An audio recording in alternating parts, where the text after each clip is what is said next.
The saying is the show must go on. You've seen changes with talk shows in daytime and even the morning, even with the news. Now there's a local high school radio station here in Indiana that's decided they're going to stick to that saying. WJHS is a student-run radio station out of Columbia City High School.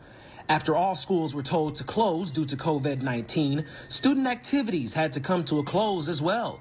But this high school station decided they were going to keep things going virtually. The radio station is over 30 years old, and with history like that and some passionate media students, no wonder the studio manager had to find a way to make the show go on.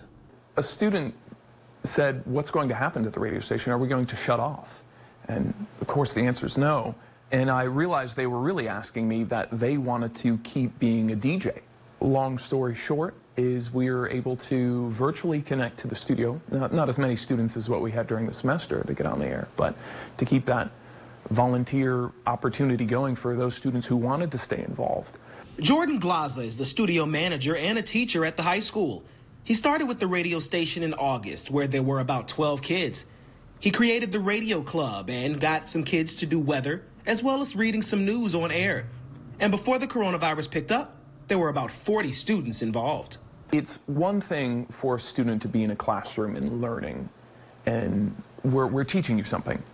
It's another thing for the student to reach out and mentally realize what's happening and engage themselves and progress almost independently of being taught, of saying like, I get this, I'm proceeding on my own, I'm self-teaching.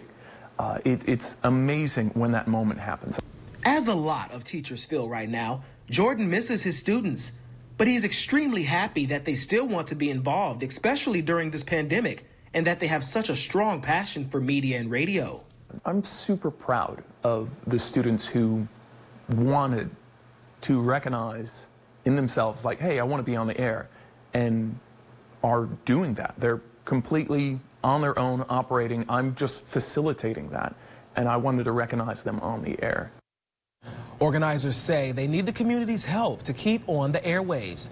Now, if you're looking to donate, advertise your business, or just listen in, you can find all of the info on their social media and website. Just search WJHS.